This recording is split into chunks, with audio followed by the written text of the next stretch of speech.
এই বছর এই পাকিস্তানের ৭৭,০০০ হাজি আসতে পারেন নাই, ইন্ডিয়ার ৪০,০০০ হাজি নিবন্ধিত হয়েও আসতে পারেননি। সেক্ষেত্রে বাংলাদেশ ১০০% হাজি আমরা নিয়ে এসেছি। কোনো ফ্লাইট বিপর্যয় হয় নাই, কোনো ভিসা নিয়ে কোনো জটিলতা হয় নাই। একটা নিউজ আমরা দেখেছি যে বাংলাদেশ এই বছর হজ ব্যবস্থাপনায় এশিয়ার মধ্যে প্রথম হয়েছে। এটা আসলে কোন ক্যাটাগরিতে? এটা হচ্ছে যে আপনি দেখেন সৌদি গভর্নমেন্ট ২০২৬ সালের জন্য কিন্তু রোড ম্যাপ ঘোষণা করেছে। কয় তারিখ নিবন্ধন, কয় তারিখ বাড়ি ভাড়া, কয় তারিখ ভিসা ইস্যু, এমনকি হজ চুক্তি ১২ নভেম্বর করতে হবে আমাকে এসে, ১৮ এপ্রিল থেকে হাজিরা আসবেন, এগুলো ঘোষণা করে দিয়েছে।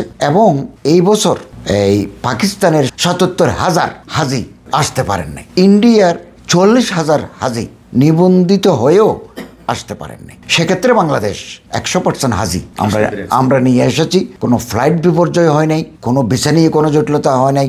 এই কারণে দক্ষিণ এশিয়ার ভিতরে তালিকা ক্যাটাগরিতে আমরা ১ নম্বরে উন্নীত হয়েছি। এটা হাবের সভাপতি মহোদয়, সেক্রেটারি মহোদয় প্রেস ব্রিফিংয়ের মাধ্যমে এটা বলে দিয়েছে। সৌদি সরকার থেকে কোনো ঘোষণা এরকম আসছে কিনা? সৌদি সরকার থেকে আমরা আনুষ্ঠানিকভাবে এরকম কোনো ঘোষণা পাই নাই, তবে তালিকায় ওই হাবের সভাপতি সেক্রেটারি মহোদয় তালিকায় বাংলাদেশ ১ নম্বর। এই বছর তো সৌদি আরবের সরজমিনে আমরা যারা দেখেছি হজে সুন্দর ব্যবস্থাপনা ছিল, হাজিদের তেমন কষ্ট হয় না, আরাফা মিনা সব জায়গায়। তো এই ক্ষেত্রে সৌদি আরবের যে ব্যবস্থাপনায় উন্নতি হয়েছে কিনা এই বিষয়ে আপনার মূল্যায়ন? আচ্ছা, আমরা লক্ষ্য করেছি সৌদি ব্যবস্থাপনা ছিল চমৎকার। ওনারা নিরাপত্তার ব্যবস্থা নিয়েছেন, হাজিদের সুযোগ সুবিধার জন্য মক্কায় অতিরিক্ত যে জনবল ছিল এগুলোকে অন্য জায়গায় পাঠিয়ে দিয়েছেন।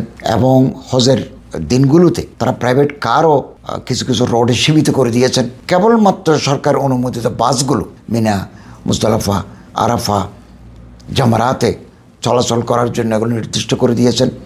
বিপুল সংখ্যক তারা পুলিশ, নিরাপত্তা কর্মী নিয়োগ করেছেন। এবং হাজিরা যখন জামারাতে পাথর নিক্ষেপ করতে যায় তখন তারা রাস্তার দুই পাশে ফ্যানের মাধ্যমে ঠান্ডা পানি বর্ষণের ব্যবস্থা করেছেন, ছিটানোর। আবার কিছু পুলিশ তাদের হাতে স্প্রে করে মুখোমুখি দিচ্ছেন।